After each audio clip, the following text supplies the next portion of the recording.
says in Megillah above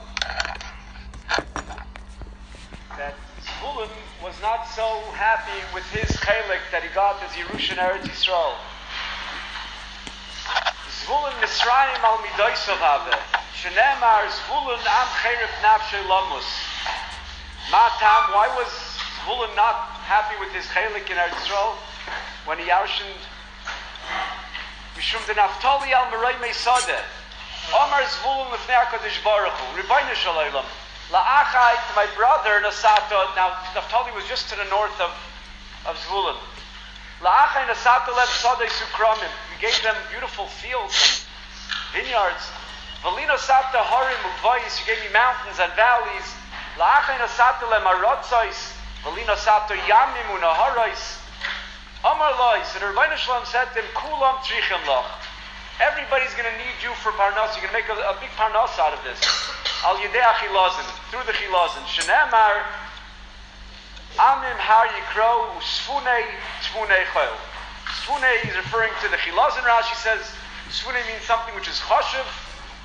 And not only will they get the chilazin, but the Gemara says also that they'll get a certain type of a schuchis levana, a certain type of a crystal, which is the chayil, sunit mene chayil, and through that they'll make the parnasa. The Gemara says, and Zevulun said, what happens? They'll take it without permission. So the Ribono shel Olam said that they won't be matzliach, they won't die well, and they won't be able to take it away. They're only going to have to pay the money for it. Sham yizbechu zivchei tzedek. So, in the svarim of those who hold of the murics, lois Techeles, he says that Zevulun had a chelik. His chelik was along the Mediterranean Sea. He had the shore of the Mediterranean Sea, and therefore the Murex stems very well, because the Murex was something that's right by the banks of the Mediterranean.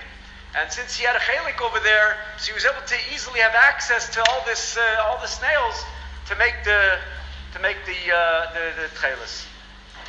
So Rabbi Reisman said that when he went to their, they have this, they put on a show, when you go to their, to the way where they make the process, the Techeles, and he told the person afterwards, he said that there's one thing, everything in his safe, he met this fellow, and he says, there's one thing that is not emes. He went through the Sefer, and he says that Zevulun, Rabbi Reisman is very familiar with Navi, and he said, if you look in Sefer Yeshua, you'll find that all the boundaries of every one of the Shvatim are very clearly marked, and Zevulun is a landlocked chelik. They don't have no chelik whatsoever on the Mediterranean Sea. You have, Asher has a very big chelik on it, Dan in the middle has a big chelik in it, Yehuda on the bottom.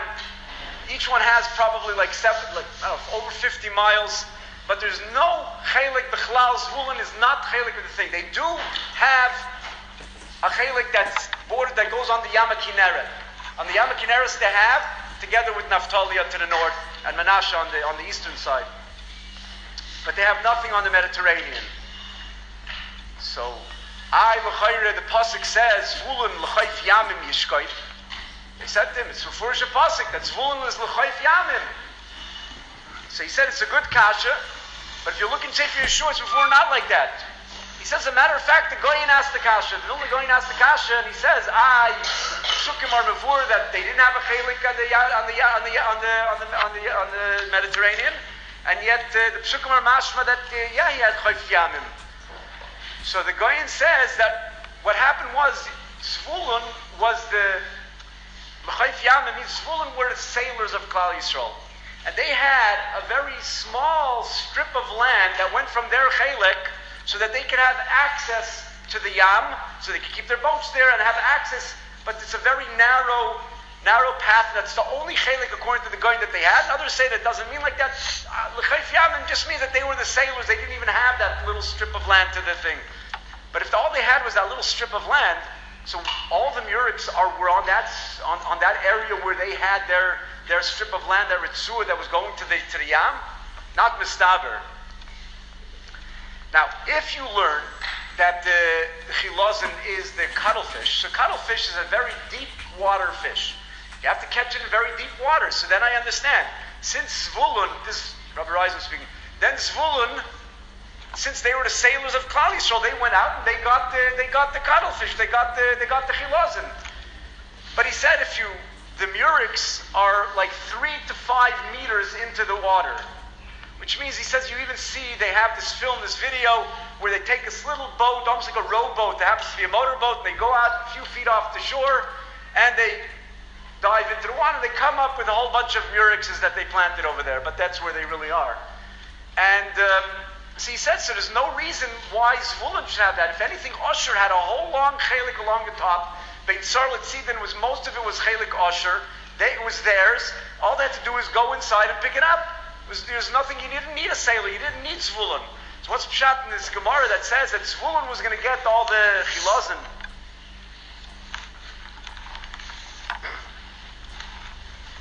So he sent them a letter. He sent them this shaila, and they wrote it back like this: Mashikosafto lahakshais.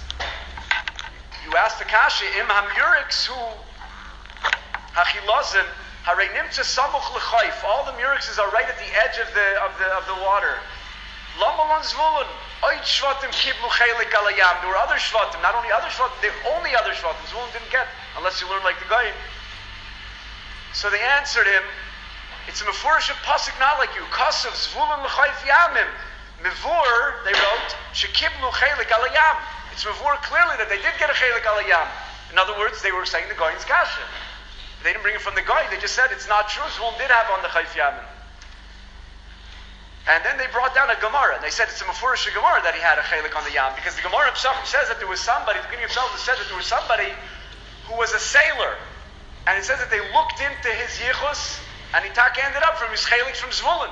So you see that Zvulun were the sailors. He says very good. Avada, they were the sailors. They were the sailors, but they didn't have a chelik on the yam. So if they didn't have a chelik on the yam, if it's another type of fish, like I said, the cuttlefish, or if it was something that was found in the Yam HaKineres, which the murex is not found on the Yam HaKineres, then they had a chelik over there. But to say, and to bring a ride that they said that since Zvulun had a chelik on the Yam, that's how they were the ones who were zeichet to the murex, that's a very fair thing to say. Rashi got over here, interesting, Rashi over here in Zvulun, in Megillah says that it came up.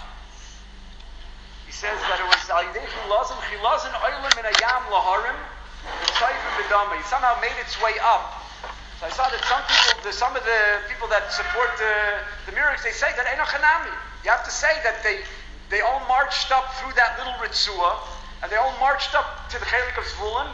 For some reason they were harder to get in the yam, but it came to Zvulun, they had an abundance of them that marched their way up. Now it happens to be that the murex, if it's out of water, these snails go very slow. And Zvulun was very far in, pretty much into the land, and after 8 hours they dry up and they die. So Stamas, you have to understand what the pshat in this phenomenon is, that they came to Zvulun. Unless you learn like the Red Basri once mentioned that it was al pines that Zvulun had it, that the Rebbe Shalom deposited them from the Yam, deposited them onto the chelik of Zvulun. That could be. There's the aura that he asks.